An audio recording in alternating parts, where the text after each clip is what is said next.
I got this in the mail, so let's find out what it is.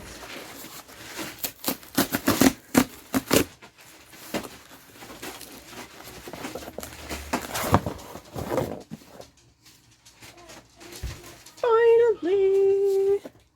June 1st, y'all. I ordered it February 10th. Don't touch that thing. Look at this chunkers. Ooh. So without the dust jacket, which everyone knows what it looks like now because everyone got their copy already, but it's got like the gold embossed in it. Very nice. A little bit longer than the first couple books by like 100 pages, but not too bad. I'm excited to dive in. Hello and welcome back to my channel. I just wanted to do kind of like a get ready with me, do my makeup while I talk about Ballad of Songbirds and Snakes. We are still at my in-laws' place, so I bought this cute little mug so that I would have not always a clean mug, but always have a mug for my coffee. I got it at Walmart for like $4, so I was like, sure. And it is extremely awkward to drink out of. It's just got like a little hole, like it's perfectly round on top, but it's just really awkward. It's just like too far in or something. I don't know. But I got my kids each their own little mugs from the dollar store. And then I wanted this mug. I didn't get my husband one. But I got my mug. Got my makeup here. And yeah, so I finished a Ballad. No, I dyed my hair. So I got like dye everywhere. And my mouth is doing its weird thing. And my allergies are terrible. And I'm not feeling great. But I want to do my makeup today. I haven't done it in like over a week. So I finished the Ballad, which is what we're going to call it. And I'm still thinking about my thoughts on it. I mentioned before that I wanted to, like when I was reading the original Hunger Games trilogy, I was wondering what it was like when the Hunger Games first started. So this takes us back to the 10th Hunger Games. So not right back to the beginning, like the implementation of the very first Hunger Games or how they came up with it or anything like that, but it's still pretty new and fresh, and we're still seeing the effects that the war had on the capital especially, which I found really interesting. So yeah, I found it really interesting that we got to see how much the war really did impact the capital, and we're following who later becomes President Snow, and his first name is like Coriolanus or something. Okay, that was one thing that was kind of annoying about this book, is all the people had such weird names, and I was like, how come no one just can have like a normal name? Like Lucy Gray is the tribute for District 12, so at least Lucy's like a normal name. And then Gray and Snow's cousin Tigress, like, it's not the most normal name, but it's a word I can pronounce at least. Yeah, I was just like, why does everyone have such weird names in this? And they say his name like a lot. It's not just Snow. They say like Coriolanus 70 times a page. So it was kind of distracting, but let's see if I can cover this up. But I liked that we got to see the capital side of it and how the capital was faring after the uprisings and the war and everything like that. So we get President Snow's, a little bit of his upbringing. Like, he's 18 at the beginning of the book, but he talks about what it was like to live through the war and the bombings, and they're still like not, because they came from a pretty wealthy family, but they're still not wealthy like in this book. They're still struggling to make ends meet and everything like that. So it really did impact like their economy because, well, the districts control all the stuff, right? Like food supply and everything like that. So it was kind of interesting to see just like how much they were affected. And I don't know where I'm going with this. How much they were affected and poor and lost so much stuff in the capital as well. So that was kind of interesting. And also, maybe I missed something, but how they kept talking about how Snow was going to become president one day, and it was like guaranteed he would be president, but like his dad wasn't president. It's not like in England with the Queen where like it gets passed down to her kids and grandkids and stuff like that, where it's like a royal bloodline kind of thing. his dad was in the military, but his dad wasn't like the president or anything like that prior to the war. So I was just wondering like why it was so like Snow is gonna be president one day. From what I've seen on like Twitter and stuff like that, people talk about the pacing of the book, and I would agree the pacing isn't maybe the best. It was a pretty long book, but we did get to see quite a bit of the, well, like 1 year of Snow's life, but we did get to see a lot of how things in the games, like what they look like in the Hunger Games, that we know how they got to look that way. And I liked that. And I liked seeing some of the things like they decided to have a host for the games and his name was Lucky Flickerman. So I'm like, oh, that's like in the 74th Hunger Games we see Caesar Flickerman, so we know it's like gone through his family and at some point anyways. And then they were in the Havensby Hall and one of the kids' names was Hilarious Havensby.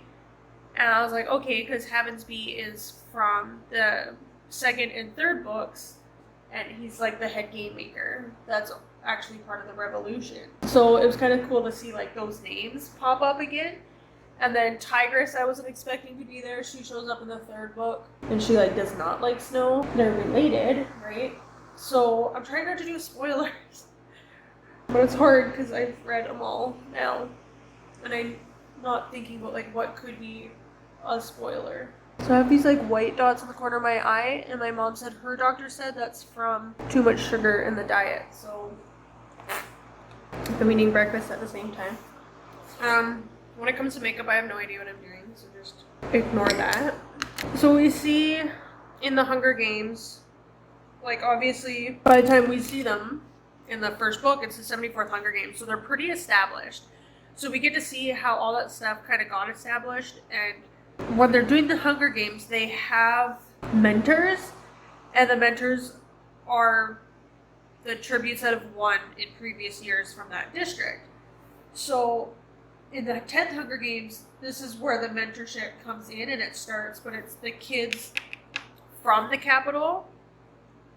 So it is, well, I guess they would have winners from the past 10, but they decided to use the kids from the academy in the capital. And so I don't know how to contour, but Snow is one of the mentors for that. So we get to see how like the mentorship program starts, which is kind of cool. And then they're also talking about ideas like how to engage the audience and things like that. So they choose to have Flickerman there, like a host to the games, which is kind of cool. And they talk about, because Snow has like no money, and the capital's not treating the tributes very well. And they're just like in this cage before they get sent to the arena, and they're starving to death. So it's like, okay, my tribute's gonna die before she even gets into the arena kind of thing. So he comes up with this plan to have them be able to be sponsored, and you could like bet on them, on the tributes that you want that are gonna win, and you can send gifts to them. So that's how we see the gifts coming in, which I thought was really cool. And people could like bet and then send in money, and then you as the mentor could send in gifts like water and bread and cheese and stuff like that, to see like all this stuff, how it slowly got established. It wasn't just right from the beginning, and how Snow implemented a lot of that. So then they also like, you can also bet on which tribute you think is going to win. So I think that starts like, eventually they get into having their scores, like when they go up in front of like the game makers and everything when they're training, they have like that, they get like a week of training or whatever with like Katniss and Peeta and stuff, and then they all have like that 15 minutes in front of the game makers to kind of wow them, and then they get that score from like 0 to 12 of how good they are kind of thing. And I think that all started with the 10th Hunger Games and being able to bet on them, and then eventually they got like the scoring in, so that was kind of cool. And then also being able to see how they get the gifts into the Hunger Games. And also, like, when we get into the world in the first Hunger Games, I don't know what I'm doing. You also see the mutations come in the Hunger Games. Sorry, I paused it for a second. Now I'm distracted. When we meet Katniss, she talks about how viewing of the Hunger Games is necessary and that every household, like in District 12, you're lucky if you have electricity, like all the time. Even their like electrical fence around the perimeter of District 12 isn't always working. Like most of the time it's not working, and that's how she gets out to go hunting. And not everyone, like it's, especially in District 12, like the farther you go out, it seems, the poorer the districts are. So they don't, like, they wouldn't have TVs and stuff like that, and the only time they really see the games is during the reaping ceremony, because they're all like in the, I don't know how to contour under here so I don't have a double chin. They're all like in the square for the reaping ceremony, right? So they get to see that. That's televised in the square kind of thing. So Snow, I don't want to give any spoilers away, but Snow kind of sees that, because they're trying to get engagement with the games a little bit more, and then that's why they added the mentors and having like Lucky Flickerman there as a host and stuff like that, and having like interviews with the tributes and things like that. So we're trying to get engagement up in the capital as well as in the districts. Snow realizes like not everyone has a TV and stuff like that. So like when we see Katniss, she talks about how it's mandatory to watch the games and how everybody in the districts has a TV set and stuff like that. So we see the implementation of that too, that wasn't always a thing in the beginning. And that Snow obviously made a lot of changes working as he did as like a mentor in the beginning, and then as he obviously came into power. So I liked seeing, because everyone is like, Snow is terrible, he's a horrible person, he has no redemption story, blah, blah, blah. But rarely are people born evil. Some people are born and they do have some mental instabilities and stuff like that, and we have psychotic people out there and people with some serious mental issues. But rarely are we born like this evil, horrible person. Usually things have happened to us, like the Hunger Games, that have caused these things in our life that seem horrible and terrible and everything like that.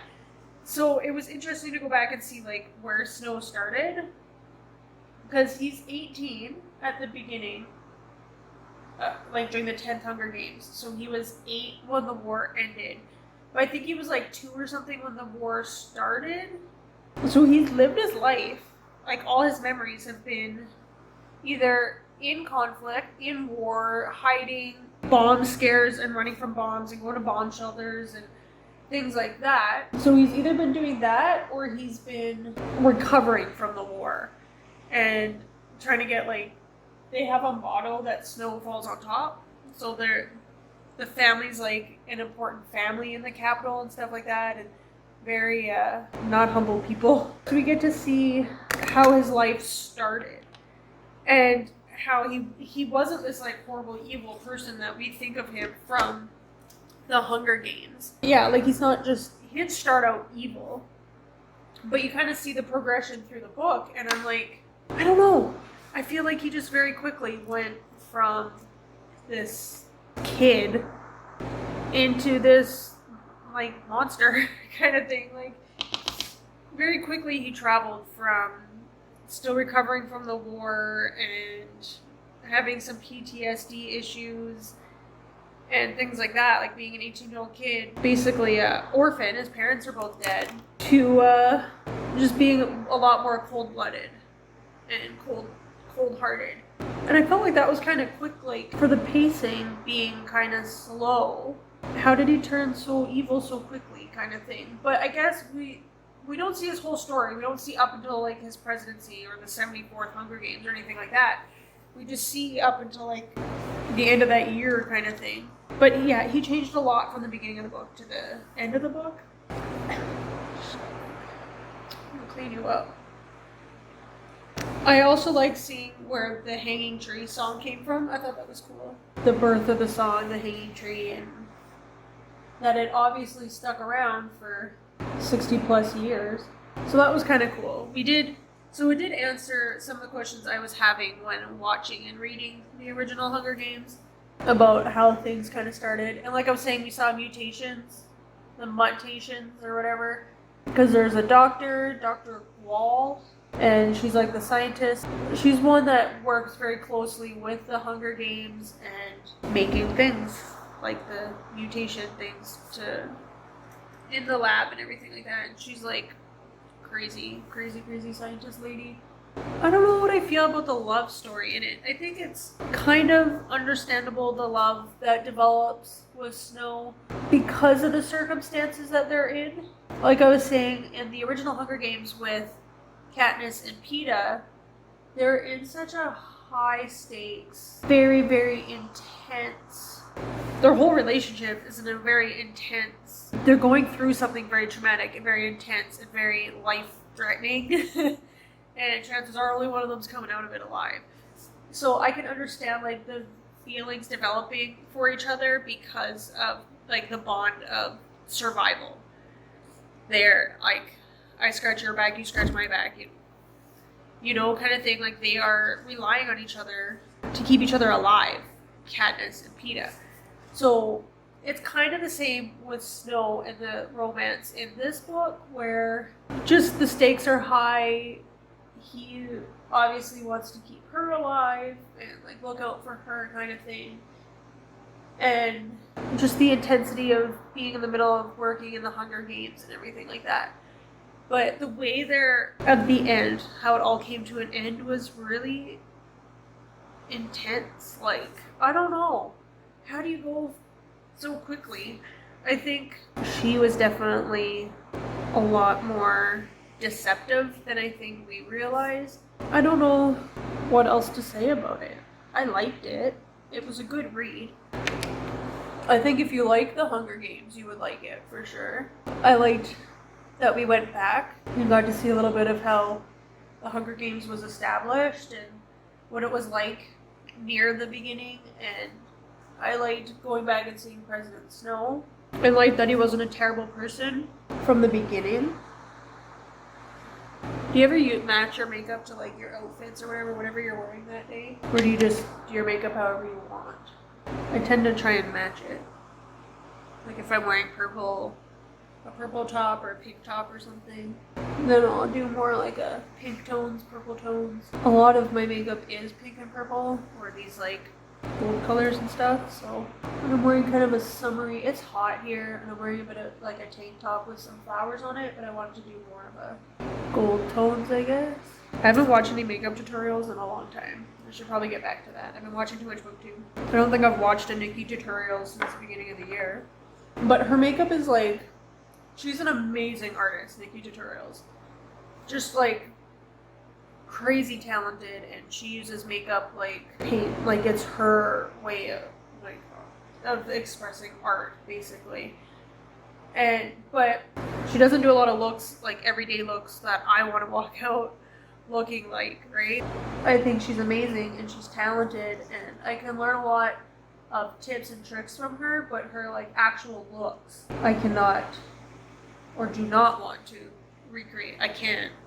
My 6-year-old daughter just loves makeup too. And a lot of people think like, oh, well, 6 is way too young to be wearing makeup and things like that. And to a point, like, yeah, I agree with that. I didn't get into makeup until my 20s, and even more just like in the last year. But my mom, like I remember sitting and watching my mom do her makeup and stuff, and then last year I was like, Mom, you never taught me how to do makeup, and she's like, you didn't care. And my 8-year-old daughter's like that. Like she doesn't, sometimes she wants me to put a little bit of makeup on her. One time I got my husband to do it because he's better at that, but she wanted like a dragon face. See, she could follow Nikki Tutorials better and learn that stuff. But she wanted more like a face paint than makeup, where my daughter, my 6-year-old, loves like the actual art of makeup. And I don't want to squish that in her. I want to like, here comes somebody. It's my son stopping. Like we tell her she's beautiful. Thank you. I don't need them on though because I'm wearing contacts. Like we're remind her like you don't need makeup. Makeup is not to make you beautiful. You are beautiful on your own. Makeup is just there to have fun with and to look different. And and you can do things like Nikki Tutorial does and do like the not mommy, it's me. Do like these crazy like Halloween things. My son turned the video off.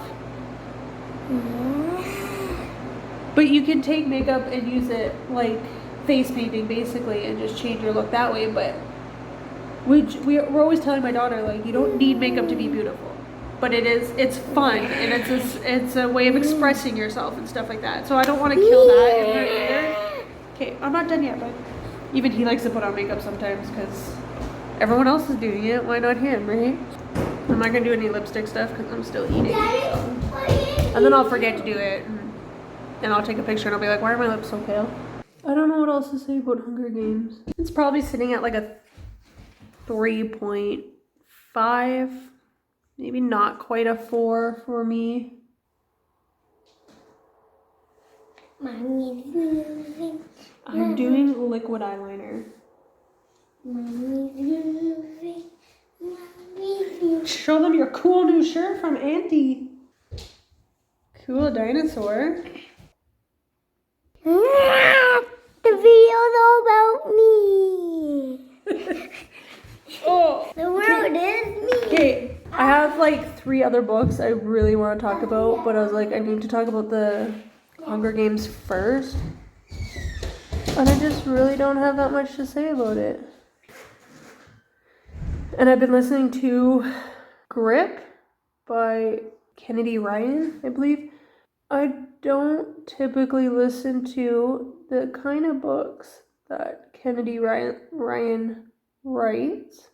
Must not stab myself in eyeball. I only got it on audio, so it is not a book you listen to with kids around. It is rated R. I try to stay away from those kind of books that are a little bit more steamy in the romance section, more graphic with it, with the romantic scenes. I used to read those kind of books, but just my values and morals and stuff have changed, and I just choose not to read those books typically. But it's from Chelsea, and she does Turning Pages, or Page Turners, or whatever, her book club on Facebook, and she reads a lot more of these kind of steamy romances, and I'm like, oh, whatever, just, I like her, I like watching her videos, I like her content, I like her goats, and her kittens and her animals and stuff like that. But I don't typically read the same kind of books she reads. But with everything that's been going on with the Black Lives Movement right now, she was saying that this book brought up some really good conversations. So, and I was like, still not gonna read it. But she just kept talking about it on her channel and then posted on the Facebook thing. So I joined the group and I was like, okay, I'll check it out, because of the conversation part of it. And so far it's been really good and I'm enjoying it. I just don't get a lot of time to listen to it because I can't listen to it like in the car with my kids around. There's the girl's perspective and the boy's perspective, and they're both narrated by different people, which is really cool. I like that. So I'm enjoying the audiobook. And she is Bristol, the girl is a white woman, and Grip, his like hip hop artist name, is a black man. So there's definitely some conversations about race and interracial relationships. So that's been really interesting, and I just read a part, or listened to a part around chapter 12, 13, where she meets, they're not in a relationship, but he likes her and she likes him, but is trying like to not like him kind of thing, and just doesn't want to get into this relationship for whatever reason. So, but she meets his mom because she is his manager for his like hip hop career, and they're at an event and his mom is there, and the mom kind of picks up on his feelings for her and like how much he's interested in her and stuff like that. And so they meet and they talk and whatever, and it's like she moves on to somewhere else, like to go, she gets a phone call or whatever, and then the mom is talking to her son and is like, you need to move on, you can't date her. Like, it's different to like hook up with a white chick, but like marriage and kids and family and everything like that, it needs to be a colored woman. He kind of says something like about race, like, oh, you only want me to date black women, and she's like, no, a brown woman would be fine. I'm okay with a Latino woman, just not a white woman. So there's that conversation about like how good black men end up dating white women, and that's not good, but like, I think I can't speak about this because I've never been in an interracial relationship before. I don't know, like, I can kind of understand you want your children to marry people that are similar to them in some ways, like the same faith. Like, I wouldn't suggest marrying outside of your faith because that's very difficult. If you are a Christian and you marry like an atheist or an agnostic or someone who just is apathetic to religion, it's very difficult if a hard time comes in your life and you want to pray and trust in God and go to church and go to your pastor and have that support group, and then your partner's like, whatever, it's pointless. Either God doesn't exist, or they're just like, whatever, the universe will take care of it, or whatever, and then you just don't have that same support from that person.